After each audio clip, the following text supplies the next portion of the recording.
हे राम।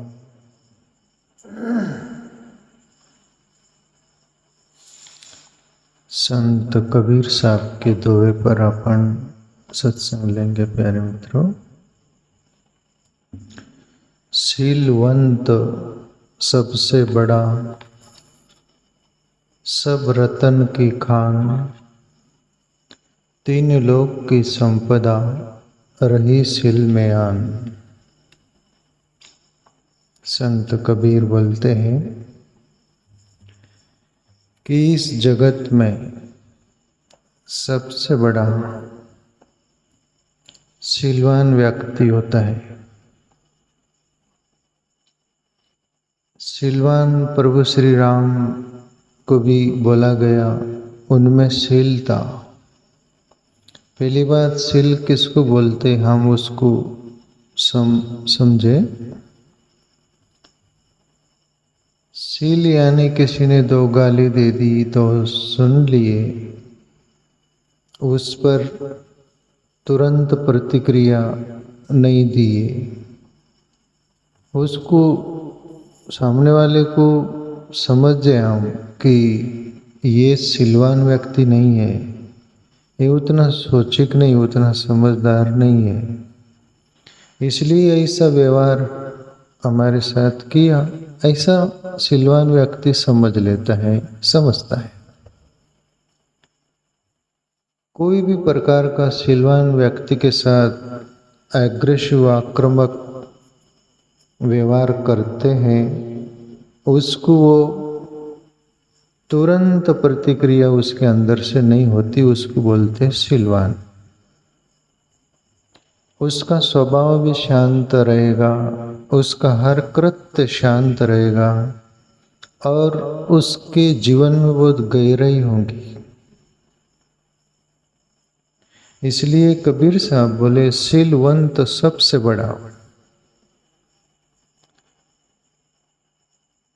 शीलवान समंदर की तरह उसका जीवन गहराई लिए होता है और बड़प्पन लिए होता है।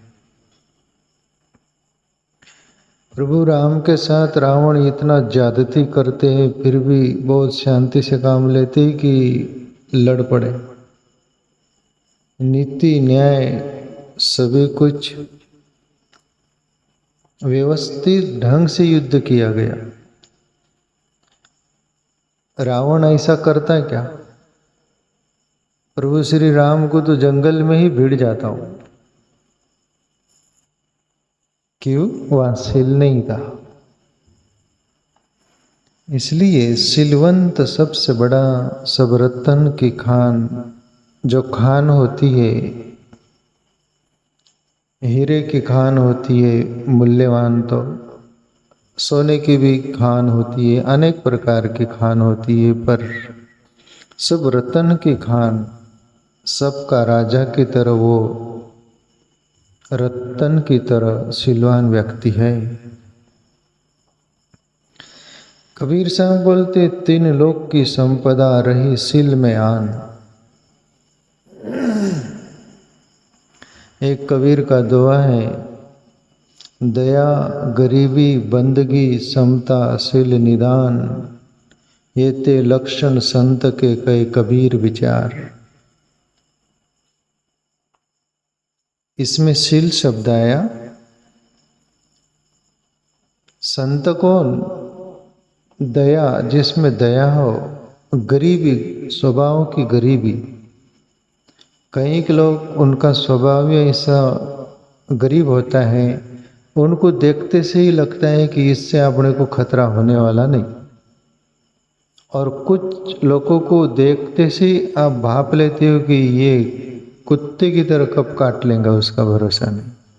होता है कि नहीं? तो कोई गरीब स्वभाव का होता है। दया, गरीबी, बंदगी, ईश्वर की बंदगी, भक्ति, आत्मचिंतन जिसके जीवन में होगा। समता, जो भी कुछ मिल जाता है उसमें समता, यानी कोई शिकायत फरियाद नहीं। और शील, पांचवी बात बोली शील, एते लक्षण संत के कई कबीर विचार। वो संत ही है।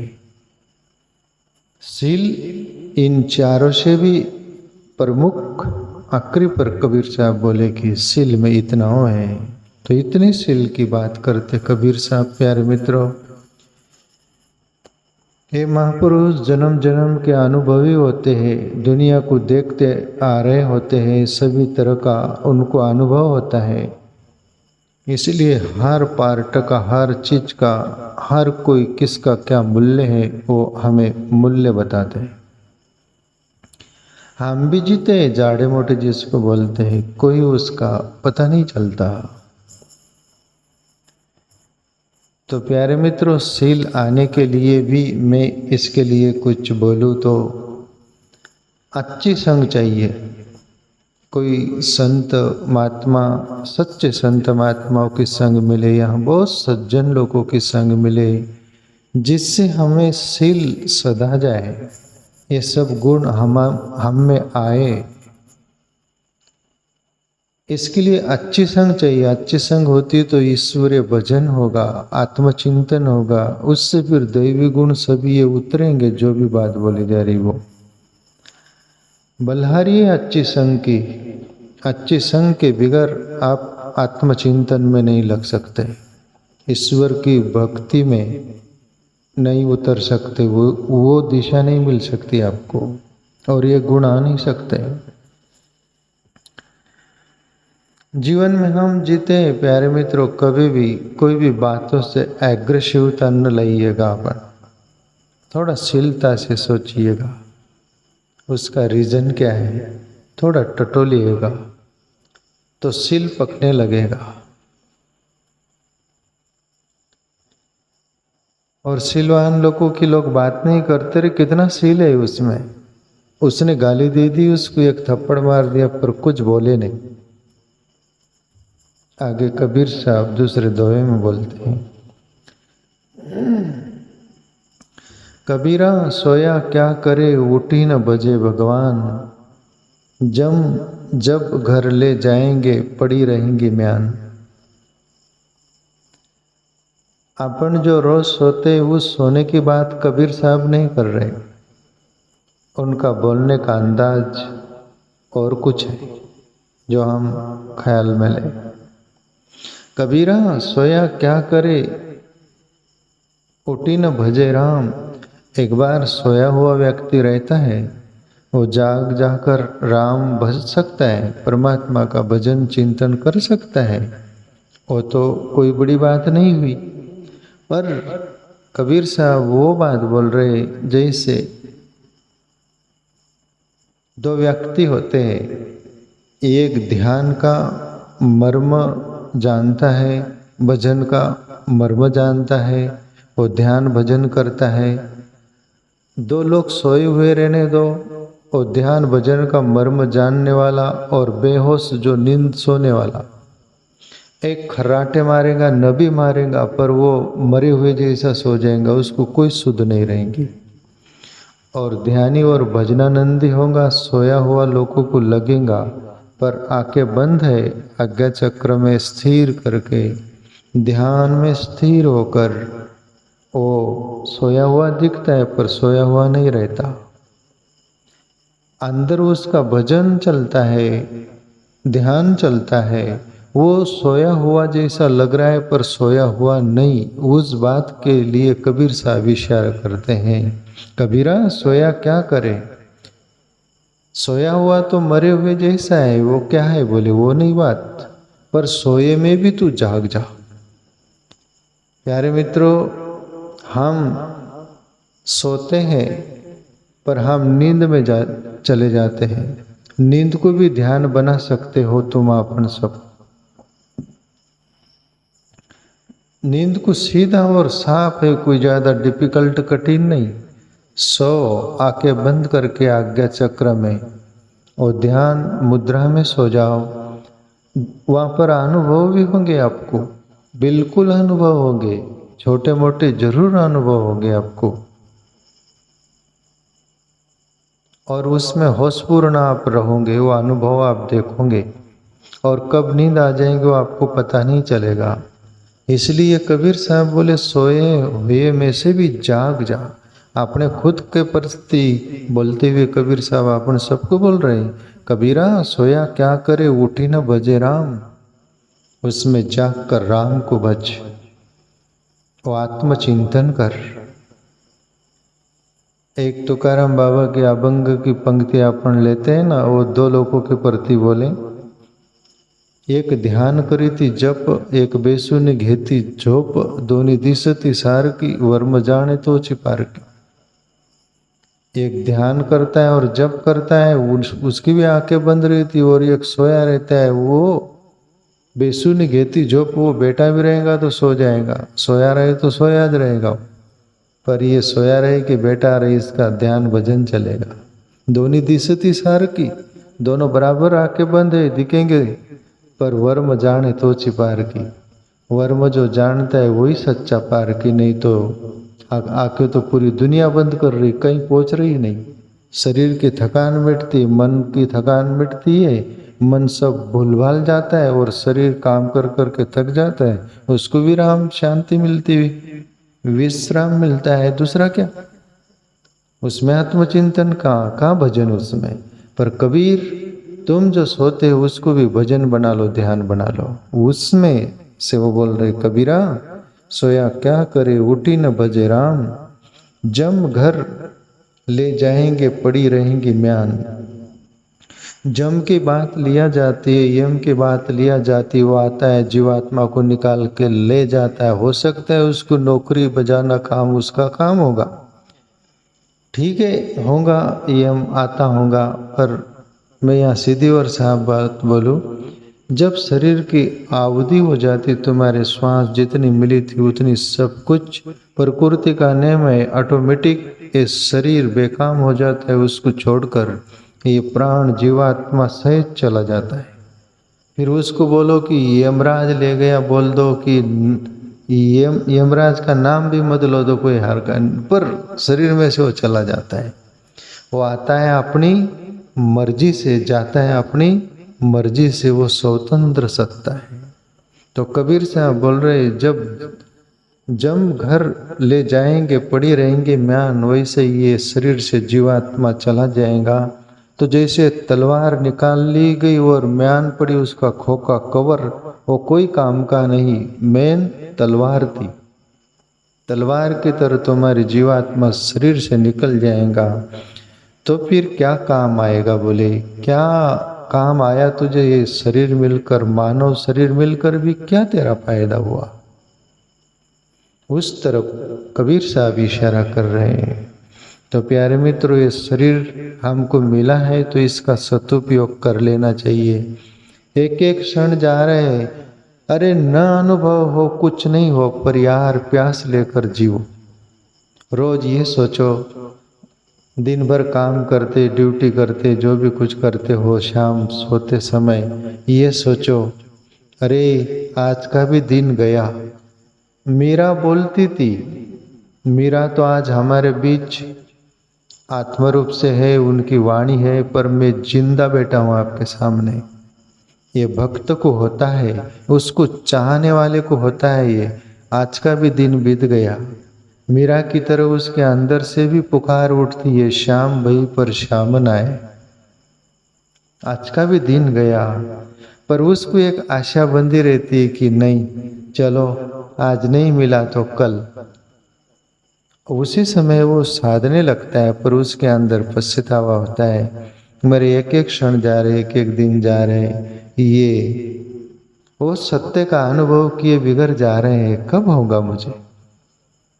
तो ये प्यास भी बहुत बड़ी बात है, जिसके लिए मैं ओशो को पढ़ा था। कहीं ओशो बोले, जो परमात्मा का अनुभव कर लिया वो तो बहुत बड़ा भाग्यशाली है ही, पर जो परमात्मा का अनुभव करने के लिए चल पड़ा है वो उससे रत्ती भर कम भाग्यशाली नहीं। कोई आज पहुंच गया वो कल पहुंच जाएगा, बाकी वो चल रहा है। तो प्यारे मित्रों, कम से कम प्यास जगे और हम दो आंसू बाले। वो अंतर्यामी परमात्मा हृदय में ही बैठा है, कभी तुम्हारी पुकार जरूर सुन लेगा, पूरे प्राण से होगी तब। उसको कहीं से आना नहीं पड़ता, तुम्हारे अंदर से प्रगटता है वो। एक दुआ और ले ले। कबीर साहब बोलते हैं, माया मरी न मन मरा, मर मर गया शरीर, आशा तृष्णा न मरी, गए गए दास कबीर। माया भी नहीं मरता बोले, मन भी नहीं मरता, और शरीर आने के मिले, शरीर कहीं चले गए, पड़ गए, गिर गए, पर आशा तृष्णा न मरी, कह गए दास कबीर। आशा भी नहीं मरी, तृष्णा भी नहीं मरी। पर प्यारे मित्रों, कबीर साहब उनका बोलने का अपना अंदाज है, पर ये आशा तृष्णा परमात्मा ने जो भी निर्माण किया है सभी कीमती है, इसको आप मार नहीं सकते, इम्पॉसिबल। एक भाषा होती शास्त्रों की, ऋषि मुनियों की, संतों की, भले लोगों की। अरे मन को मार डाल, मन को मारने के लिए आज तक कोई पैदा नहीं हुआ। परमात्मा ने जो भी कुछ बनाया है उसको मारने के लिए आज तक मैं न पढ़ा हूँ न सुना हूँ, पर वो बोलने की विधा होती है। वैसे ही आटा माटा पिसा लाना वाली बात, पानी मानी पी लेना, चाय माया पी लेना, एक भाषा है वो। मार डालना, मार डालने का अर्थ ये होता है कि मन जो जगत की ओर बहिर्मुख मनन कर रहा है उसको अंतर्मुख मन बना ले। जो हमारा मन अर्धोगामी जाकर दुनिया में, दुनिया की वस्तु व्यक्तियों में घर करता है, फंसता है, जाल बनाता है, उसमें रमता है। अर्धोगामी मतलब नीचे जाकर विस्तार करता है ये भौतिकता का। वो ही मन का दूसरा द्वार है ऊर्ध्वगामी, ऊपर। वो ही मन को दिशा नीचे जो दे रखे थे अपना अर्धोगामी, उसको ऊर्ध्वगामी दे दो, ऊपर सहस्रशार तरफ मूलाधार से, तो उससे आत्मा पैदा होगी, परमात्मा पैदा होगा। सर्जन दोनों से होता है, अर्धोगामी से भी, ऊर्ध्वगामी से भी। नीचे जो होता है हमारी दिशा ये दुनिया जगत की ओर होती है, ऊपर जो होती है वो आत्मा परमात्मा की ओर होती है। ये मन के दो रास्ते हैं। हम जो नीचे लगा रखे अर्धोगामी उसको ऊपर कर दो, मरता नहीं वो, पर उसकी दिशा बदल कर मन परमात्मा हो जाता है, मन आत्मा हो जाता है, उसको दिशा बदल दो। इसलिए कबीर साहब बोले, मन के इस अंदाज में बोला उनको। और माया क्या है प्यारे मित्रों? लोग बोलते हैं कि अरे उसके अंदर तो बहुत माया भरी है। जो माया को मार डालता है वही सच्चा आदमी, कोई सच्चा संत। आज तक माया को कोई मारा हो मैंने कहीं पढ़ा भी नहीं, कहीं सुना भी नहीं। मेरी अंतर आत्मा भी नहीं बोलती कि माया मरती है। अब आप बोलोगे कि ऐसा कैसा, गलत है ये, हम इतना सुने, इतना पढ़े, सब कुछ है, माया को मार डालो। कोई पैदा हुआ नहीं माया को मारने वाला, कोई हो तो मैं बेटा हूँ उसके जवाब उत्तर के लिए। और तुकाराम बाबा जैसे को मैं सामने रखूँ तो माया हिच ब्रह्म, ब्रह्म हिच माया, अंगा आणी छाया तया परी, तोड़ीता न टूटे सरिता निराली, लोटांगना तली हार पते। संत तुकाराम बाबा बोले, माया हिच ब्रह्म, ब्रह्म हिच माया। बोले माया ही ब्रह्म है, ब्रह्म ही माया है। अंग आणी छाया तया परी, यानी तुम्हारा शरीर और तुम्हारा शरीर की छाव, और तुम्हारा शरीर रूपी परमात्मा और अपना शरीर की छाव जैसी, परमात्मा की छाव जैसी माया। तोड़ीता न टूटे सरिता निराली, वो छाव को तुम तोड़ो तो मारो, तलवार चला दो, बंदूक चला दो, न्यूक्लियर बम छोड़ दो उस पर, तो भी मरेंगी छाव। लोटांगना तली हार पते, पर वो तुम नीचे गिर जाओ, सो जाओ तो वो छाव नीचे दब जाती है, बाकी छाव रहेंगी नीचे, उसका अस्तित्व नहीं रहेगा। वो भजन भक्ति आत्मचिंतन से परमात्मा की ओर जीवन को मोड़ देने से वो माया नहीं रह जाती है, मायापति परमात्मा ही रह जाता। फिर आप कभी नहीं बोल सकोगे माया माया। माया हिच ब्रह्म, ब्रह्म हिच माया। ब्रह्म ही माया है, माया ही वैसे ही अपनी छाव की तरह, समझ रहे ना आप? तो उसको मार नहीं सकते, उसको दिशा दे सकते हो। उसका अस्तित्व शांत हो जाएगा। आपके अंदर से कभी माया माया नहीं निकलेगा, ईश्वर ईश्वर ही निकलेगा। इसलिए कबीर साहब बोले, माया मरी न मन मरा, मर मर गए शरीर, आशा तृष्णा न मरी, कह गए दास कबीर। प्यारे मित्रों, आशा के सारे ही जीवन चलता है। पूरी दुनिया, हर कोई जीव जड़ सभी कुछ जो है, सूक्ष्म जीव भी जो, सभी आशा के सारे जीते। आशा ही जीवन है, निराशा ही मृत्यु है जो बोलते हैं। तो आशा जरूर है, पर आशा की दिशा मोड़ दो। आशा मरने वाली नहीं है। साधारण दुनिया का हिस्सा वाला ग्रस्त जीवन में जीने वाला साधारण व्यक्ति ये दुनिया की वस्तु और व्यक्ति की आशा करता है, वो आशा के सहारे जीता है। अभी भक्त भी, परमात्मा को चाहने वाला भी, वो परमात्मा की आशा करता है कि मुझे पाना है। वो कैसा, आज नहीं मिले तो कल मिलेंगे, वो आशा में जीता है कि नहीं? आशा मरी क्या? एक भक्त भी आशा के सहारे जी रहा है, एक आप भक्त बोल दो, साधारण जीवन, वो भी दोनों आशा के सहारे है। पर एक की आशा सत्य की ओर है, एक की आशा नाशिवंत की ओर है। वो ही माया है जो तुम्हारी है ही नहीं। तुम छाया को पकड़ना चाहते हो और भक्त छायापति को पकड़ना चाहता है। पकड़ना मतलब वो जानना चाहता है। हमारा प्रीत छाया से, उसकी प्रीत परमात्मा से हो जाती। एक की अंधेरे की तरफ है, एक की प्रकाश की तरफ है। आशा दोनों की है, पर एक सही दिशा है, एक गलत दिशा है। तो आशा को हम मोड़ दो। आशा मरने वाली नहीं, मूड जाने से उसका ट्रांसफॉर्मेशन होता है, रूपांतरण होता है। तृष्णा, तृष्णा हम ये दुनिया की वस्तु व्यक्ति सभी की करते हैं कि ये मिल जाए वो मिल जाए, दौड़ते रहते मिरग की तरह, दम तोड़ देते, हाथ कुछ नहीं आता। पर तृष्णा की दिशा बदल दो परमात्मा की तरफ। मुझे पाना है, मुझे जानना है, वो तृष्णा, उसको सात्विक तृष्णा बना लो। एक साधारण जगत की तरफ तृष्णा का रुख होता है, एक परमात्मा की तरफ रुख होता है। तो उसको दिशा दे दो।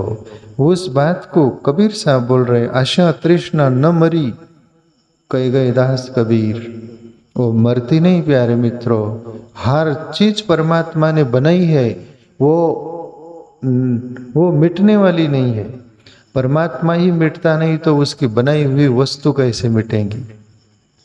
ये परिवर्तन होता है प्यारे मित्रों।